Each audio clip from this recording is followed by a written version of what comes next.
Absorban. Absorban adalah cairan yang dapat melarutkan bahan yang akan diabsorpsi pada permukaannya, baik secara fisik ataupun dengan reaksi kimia. Absorban yang baik memiliki beragam persyaratan, seperti memiliki daya untuk melarutkan bahan yang besar, selektif memilih tekanan uap yang rendah, sedapat mungkin tidak ada korosif, mempunyai viskositas yang rendah, stabil secara termis, dan harganya terjangkau. Absorban yang sering digunakan adalah air.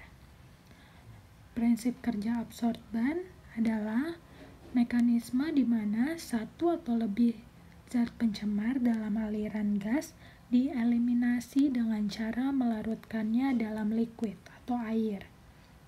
Nah, contohnya di sini, misalnya udara ada yang mengandung CO2, dialirkan ke dalam kolom pada bagian bawah. Dari atas dialirkan air. Pada saat udara dan air bertemu dalam kolom, akan terjadi perpindahan massa. Dengan menganggap udara tidak larut dalam air, maka hanya gas CO saja yang berpindah ke fase air. Semakin ke bawah aliran air, semakin kaya akan CO2. Semakin ke atas aliran udara, semakin miskin akan CO2. Nah, gas-gas yang dapat dieliminasi dengan proses absorpsi antara lain SO2, Cl2, H2S, NH3, NOx, dan senyawa hidrokarbon dengan rantai C rendah. Di sini adalah gambar dari kolom absorber. Nah, struktur yang terdapat pada kolom absorban dibagi menjadi 3, yaitu bagian atas, yang disebut spray untuk mengubah gas input menjadi fase cair. Yang kedua, bagian tengah, yaitu pack tower, untuk memperluas permukaan sentuh sehingga mudah diabsorpsi. Yang terakhir, bagian bawah, input gas, sebagai tempat masuknya gas ke dalam reaktor.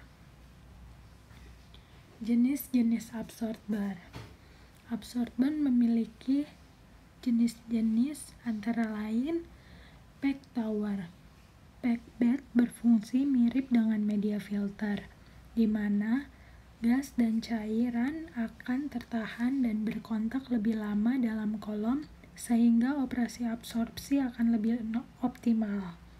Yang kedua adalah tray tower.